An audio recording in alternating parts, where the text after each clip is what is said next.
নিত্য নতুন শর্ত দিয়ে গণতন্ত্র উত্তরণের পথকে সংকটে ফেলছে একটি গোষ্ঠী। মন্তব্য তারেক রহমানের। দলগুলো সতর্ক না হলে অপশক্তির কাছে আত্মসমর্পণের শঙ্কা। জুলাই সনদে বিএনপির নোট অফ ডিসেন্টে স্বৈরাচারের লক্ষণ দেখছে জামাত। দলের বিরুদ্ধে অভিযোগ নিয়ে কালকের মধ্যে মির্জা ফখরুলের জবাব চেয়েছেন তাহের। সংস্কার ভেস্তে দিতে চায় এক দল, আরেক দলের নির্বাচন পেছানোর চেষ্টা দেখছে এনসিপি। শাপলাকলি প্রতীক নিয়ে নির্বাচনের ঘোষণা, গণভোটের সময় নিয়ে সরকার ও ইসিতে আস্থা। এবং এবার বিশ্ব ইজতেমা ফেব্রুয়ারির নির্বাচনের পর রোজা শেষ হলে আলাদাভাবে আয়োজন করবে তাবলিগের দুই পক্ষ, জানালেন ধর্ম উপদেষ্টা। নিরাপত্তা ঝুঁকি এড়াতে এই সিদ্ধান্ত।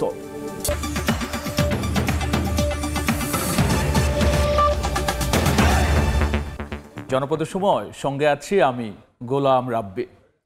নিত্য নতুন শর্ত দিয়ে গণতন্ত্র উত্তরণের পথকে সংকটে ফেলছে একটি গোষ্ঠী। বিকেলে রাজধানীর বনানীতে প্রবাসে বিএনপির সদস্যপদ নবায়ন ও নতুন সদস্য সংগ্রহের অনলাইন পেমেন্ট গেটওয়ে কার্যক্রমের উদ্বোধনী অনুষ্ঠানে এমন মন্তব্য করেছেন দলটির ভারপ্রাপ্ত চেয়ারম্যান তারেক রহমান। তিনি আরও বলেছেন, দলগুলো সতর্ক না হলে অপশক্তির কাছে আত্মসমর্পণ করতে হতে পারে। এ সময় বলেছেন, বিএনপির বিজয় ঠেকাতে সংঘবদ্ধ অপপ্রচার চালানো হচ্ছে। প্রতিনিয়ত একের পর এক নিত্য নতুন শর্ত জুড়ে দিয়ে গণতন্ত্রের উত্তরণের পথকে কেমন যেন সংকটাপূর্ণ করে তোলা হচ্ছে। এর পরিণতি সম্পর্কেও আমাদেরকে সতর্ক থাকা অবশ্যই প্রয়োজন।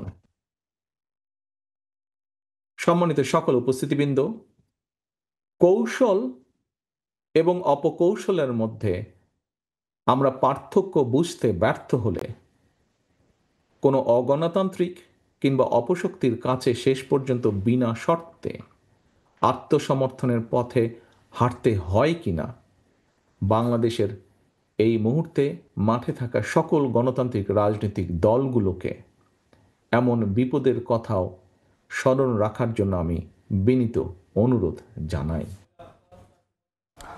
দেশের শত্রুরা মাথা চাড়া দিয়ে উঠতে শুরু করেছে উল্লেখ করে বিএনপির মহাসচিব বলেছেন, সামাজিক মাধ্যমে মিথ্যাচার করে নৈরাজ্য সৃষ্টির অপচেষ্টা চলছে। এদিকে দলটির স্থায়ী কমিটির সদস্য গয়েশ্বরচন্দ্র রায় জানিয়েছেন, জুলাই সনদ ইস্যুতে বিএনপি প্রতিবাদের পথ বেছে নিলে বর্তমান সরকার টিকতে পারবে না। পরিস্থিতি মোকাবেলায় ধৈর্য ধারণ করে এই সরকারের অধীনেই অবাধ ও সুষ্ঠু নির্বাচনের প্রত্যাশা তার। জুলাই সনদের সুপারিশমালা উপস্থাপনের পর থেকে জাতীয় নির্বাচন ও গণভোট ইস্যুতে সরগরম দেশের রাজনীতি। প্রতিদ্বন্দ্বী রাজনৈতিক দলগুলো দিচ্ছে পাল্টাপাল্টি বক্তব্য।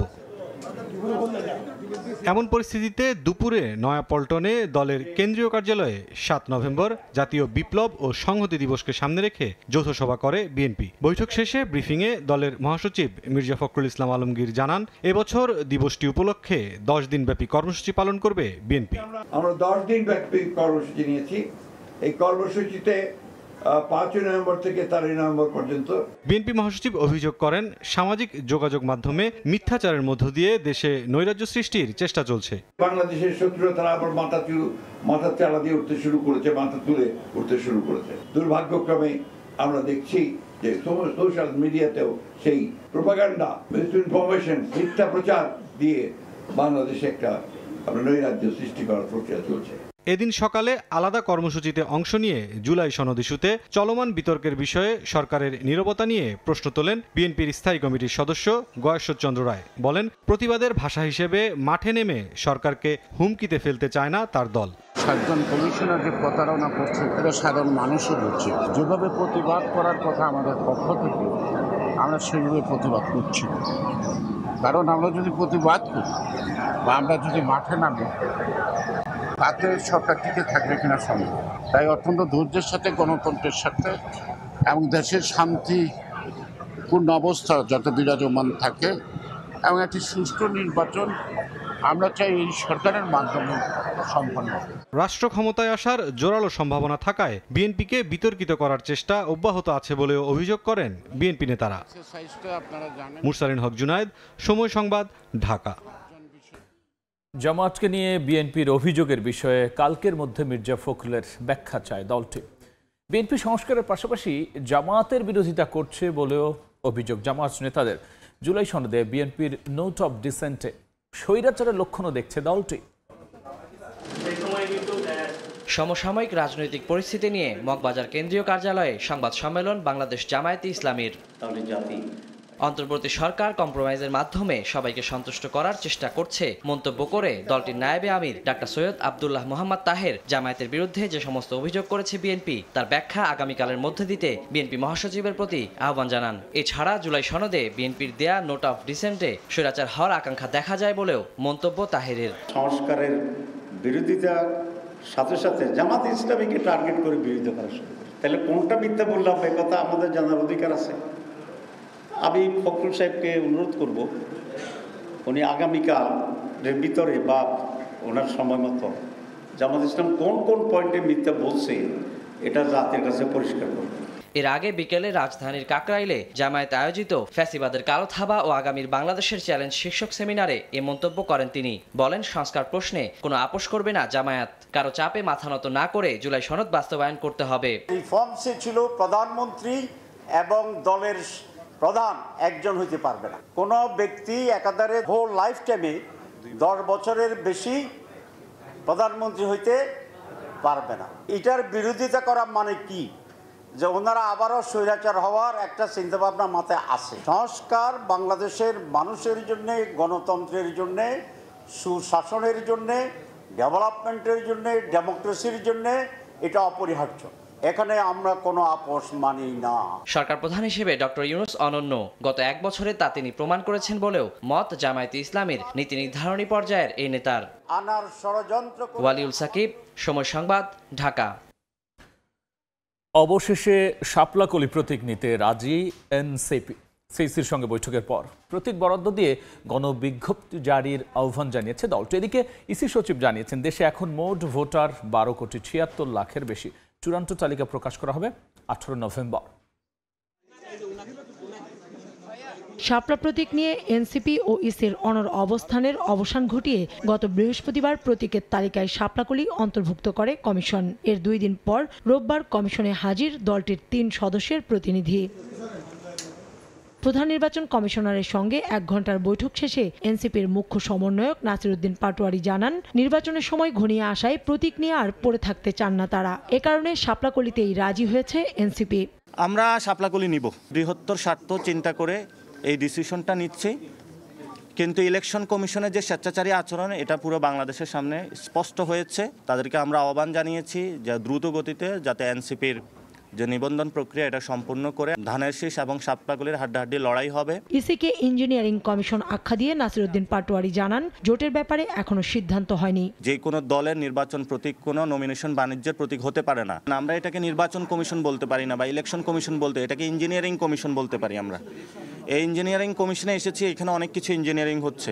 আমরা আপাতত এখনো জোটের কোনো চিন্তা করি না। তবে আমরা বলেছিলাম, যদি বিএনপি সন্ত্রাস, চাঁদাবাজি, দুর্নীতি এগুলো ছেড়ে আসে এবং সংস্কারে তারা পক্ষে থাকে, সেটাও আমরা ভেবে দেখবো। আর যদি জামাত ধর্মীয় ফেসিবাদ এবং ধর্মীয় যে বিভাজনের সৃষ্টি রাজনীতি বাংলাদেশে করতেছে, সে জায়গা থেকে সরে আসে, সেটাও আমরা ভেবে দেখব। পরে ইসি সচিব ব্রিফিংয়ে জানান, নির্বাচনকে সামনে রেখে চূড়ান্ত ভোটার তালিকা প্রকাশ করা হবে 18 নভেম্বর। বর্তমানে বাংলাদেশের ভোটারের সংখ্যা হচ্ছে 12,76,12,384। 1 সেপ্টেম্বর থেকে আমরা 31 অক্টোবর পর্যন্ত এটা বেড়েছে 13,04,880 জন। প্রবাসীদের ভোটার করতে 16 নভেম্বর অ্যাপ চালু করবে ইসি। ধন্যবাদ। কাউসার চৌধুরী, কুমু, সময় সংবাদ, ঢাকা। একদল সংস্কার ভেস্তে দিতে চায়, আরেক দল নির্বাচন পেছানোর চেষ্টা করছে বলে অভিযোগ করেছেন এনসিপির আহ্বায়ক নাহিদ ইসলাম। বলেছেন, গণভোটের সময়সূচি সরকার ও ইসির সক্ষমতার উপর ছেড়ে দেওয়া উচিত। এনসিপি একইভাবে নির্বাচনের প্রস্তুতি নিচ্ছে জানিয়ে নাহিদ বলেছেন, চলতি মাসেই প্রকাশ করা হতে পারে প্রার্থী তালিকা। গণভোট ইলেকশনের দিন হতে পারে, ইলেকশনের আগেও হতে পারে, তবে এটা কোনো মেজর ইস্যু বলে আমরা মনে করি না। তবে এটা আগে হলে ভালো। এই মাসের মধ্যেই এই আদেশ জারিটা হয়ে যাওয়া উচিত। বিএনপি তো পুরো ঐক্যমত্য কমিশনের শুরু থেকে মৌলিক যে বিষয়গুলো ছিল সেখানে নোট অফ ডিসেন্ট দিয়েছে, বিরোধিতা করার চেষ্টা করেছে। ফলে সংস্কারের পক্ষে তারা কতটুকু আছে এই বিষয়ে জনগণের ভিতরে প্রশ্ন আছে, আমাদের কাছেও প্রশ্ন আছে।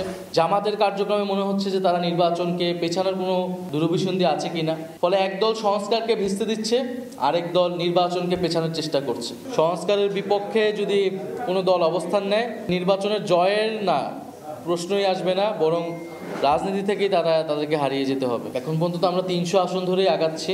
আমরা হয়তো এই মাসেই আমাদের প্রার্থী তালিকা দেখতে পারবেন। জনপদের সময় আরও থাকছে। নৌকায় খেলতে খেলতে নদীতে নিখোঁজ, জামালপুরের মাদারগঞ্জে আরও এক মরদেহ উদ্ধার। প্রাণ গেল 5 শিশুর, পরিবার ও এলাকায় শোকের মাতম। এবার বিশ্ব ইজতেমা জানুয়ারির পরিবর্তে ফেব্রুয়ারির জাতীয় নির্বাচন ও রমজানের পর অনুষ্ঠিত হবে বলে জানিয়েছেন ধর্ম উপদেষ্টা। এবারও তাবলিগ জামাতের দুপক্ষের আলাদা ইজতেমা হবে। প্রতিবছর সাধারণত জানুয়ারি মাসে গাজীপুরের টঙ্গীর তুরাগ তীরে অনুষ্ঠিত হয় বিশ্ব ইজতেমা। তাবলিগ জামাতের মধ্যে বিরোধের কারণে গত কয়েক বছর ধরে মাওলানা সাদ কান্দলভি এবং মাওলানা জোবায়ের অনুসারীরা আলাদাভাবে আয়োজন করছেন বিশ্ব ইজতেমা। এরই মধ্যে আগামী ফেব্রুয়ারির দ্বিতীয়ার্ধে ত্রয়োদশ জাতীয় সংসদ নির্বাচনের সময় ঘোষণা করায় বিশ্ব ইজতেমার তারিখ নির্ধারণে সকালে সচিবালয়ে দুই পক্ষের সঙ্গে বৈঠক করেন ধর্ম উপদেষ্টা আফম খালিদ হোসেন, স্বরাষ্ট্র উপদেষ্টা জাহাঙ্গীর আলম চৌধুরী এবং শিল্প উপদেষ্টা আদিলুর রহমান খান। বৈঠক শেষে ধর্ম উপদেষ্টা গণমাধ্যমকে জানান, আসন্ন ইজতেমা অনুষ্ঠিত হবে পবিত্র রমজান ও জাতীয় সংসদ নির্বাচনের পর। নির্বাচনে আইনশৃঙ্খলা নিয়ন্ত্রণ ও ইজতেমা উপলক্ষে যে কোনো ঝুঁকি এড়াতেই এমন সিদ্ধান্ত নেওয়া হয়েছে। আইনশৃঙ্খলা রক্ষাকারী বাহিনী নির্বাচন নিয়ে এখন ব্যস্ত। ইজতেমা করতে গেলে অনেক মানুষের সমাগম, ল এনফোর্সমেন্ট এজেন্সির ইনভলভমেন্ট আছে। তো আমরা সিদ্ধান্ত নিয়েছি ইজতেমা হবে ইলেকশনের পর। নির্বাচন যদি ফেব্রুয়ারির প্রথম 15 দিনের ভিতরে হয় তাহলে রমজানে তার হচ্ছে না, রমজানের পরেই হতে হবে। এদিকে সরকার ঘোষিত সময়েই নির্বাচন অনুষ্ঠিত হবে এবং সরকার প্রস্তুতি নিচ্ছে বলে প্রশ্নের জবাবে জানান তিনি। নির্বাচন তো ফেব্রুয়ারির প্রথম 15 দিনের ভিতরে করার জন্য সরকার একেবারে প্রতিশ্রুতিবদ্ধ, এভাবে কাজ করে যাচ্ছে। নির্বাচন পিছানোর এই মুহূর্তে কোনো পরিকল্পনা নাই। ইসলামী চিন্তাবিদ ডক্টর জাকির নায়েকের বাংলাদেশে আসার ব্যাপারে স্বরাষ্ট্র মন্ত্রণালয় ও পররাষ্ট্র মন্ত্রণালয় সিদ্ধান্ত নেবে বলেও জানান ধর্ম উপদেষ্টা। এটা পররাষ্ট্র এবং স্বরাষ্ট্রের ব্যাপার। প্রসূন আশিস, সময় সংবাদ, ঢাকা। জনপদের সময়ে আরও থাকছে। বৃষ্টিতে হেলে পড়েছে পাকা ধান, পানির নিচে আলু, পেঁয়াজ, রসুন সহ রবি শস্য। দিশেহারা বরেন্দ্র অঞ্চলে কৃষক, ক্ষতিগ্রস্তদের সহায়তার আশ্বাস কৃষি বিভাগের। জামালপুরের ঝিনাই নদীতে নিখোঁজ আরেক শিশুর মরদেহ উদ্ধার করা হয়েছে। এনে নিখোঁজ 5 শিশুর মরদেহ উদ্ধার হলো। সকালে ঝিনাই নদীর আনার বাড়ির ঘাটে বৈশাখীর নিথর দেহ দেখতে পান স্থানীয়রা। পরে মরদেহটি উদ্ধার করে তার বাড়িতে নিয়ে যাওয়া হয়। এ নিয়ে 5 শিশুর মরদেহ উদ্ধার হলো। এর আগে শুক্রবার বিকেলে মাদারগঞ্জ উপজেলার ভাটিয়ারচর এলাকার আনার বাড়ি ঘাটে গোসল করতে নেমে তারা ডুবে যায়। ফায়ার সার্ভিস 3 জনের মরদেহ উদ্ধার করলো। নিখোঁজ ছিল 2 জন। পরে শনিবার সকালে কুলসুমের ও রোববার সকালে বৈশাখীর মরদেহ উদ্ধার করা হয়। ঘূর্ণিঝড় মন্থার প্রভাবে কয়েকদিনের বৃষ্টিতে হেলে পড়েছে পাকা আধা পাকা ধান, পানির নিচে আলু, পেঁয়াজ, রসুন সহ রবি শস্য। দিশেহারা দিনাজপুর, নওগাঁ, জয়পুরহাট সহ বিভিন্ন জেলার কৃষক। ক্ষতিগ্রস্তদের সহায়তা দেওয়ার আশ্বাস কৃষি বিভাগের। বিস্তীর্ণ দিগন্ত জুড়ে হেলে পড়ে আছে জমির পাকা ও আধা পাকা ধান। কোথাও শাকসবজি, পেঁয়াজ, মরিচ সহ বিভিন্ন রবি শস্য ক্ষতিগ্রস্ত হয়েছে। বঙ্গোপসাগরে সৃষ্ট প্রবল ঘূর্ণিঝড় মন্থার প্রভাবে টানা কয়েকদিনের বৃষ্টিতে এভাবেই মাটির সঙ্গে মিশে গেছে কৃষকের স্বপ্ন। জয়পুরহাটের 5 উপজেলায় 469 হেক্টর জমিতে রোপা আমন, আগাম আলু, শাকসবজি, পেঁয়াজ, মরিচ সহ বিভিন্ন রবি শস্য নষ্ট হয়েছে। ভারী বর্ষণের কারণে আলু সব পানির নিচে তলায় যায়, সার, বীজ সবকিছু বাকি নিয়ে আইছি। পানিটা শুকায় যাওয়ার পর যোগ অনুশীলন আসলে আবার তারা আলু লাগালেও এখনো তারা আগাম আলুর সুফলটা পেতে পারে। একই অবস্থা শস্য ভাণ্ডার হিসেবে পরিচিত উত্তরের জেলা দিনাজপুরের সীমান্তবর্তী এলাকা হিলির। অধিকাংশ জমির আমন ধান বৃষ্টির পানিতে তলিয়ে গেছে।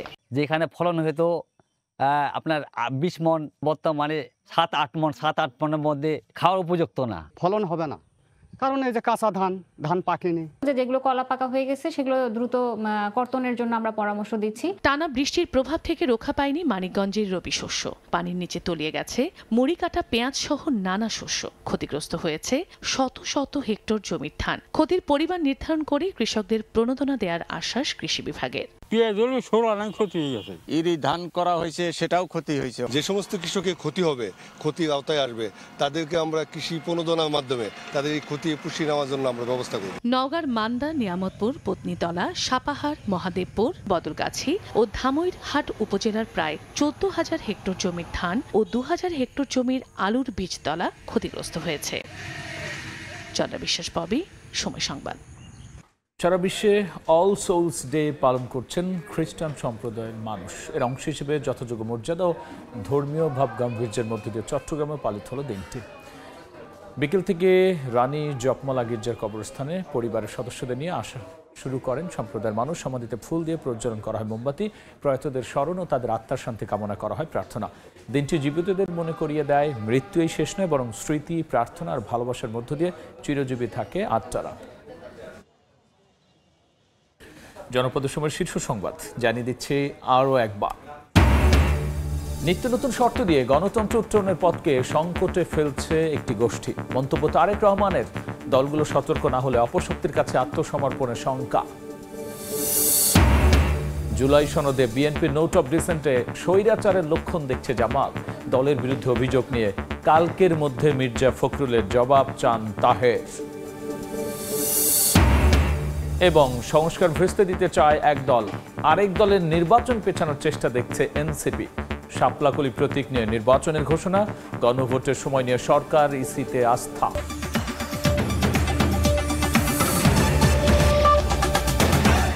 এই ছিল জনপদের সময়। এরপর রাতের সময় নিয়ে আবারও ফিরছি কিছুক্ষণ পর। সঙ্গেই থাকুন সময়।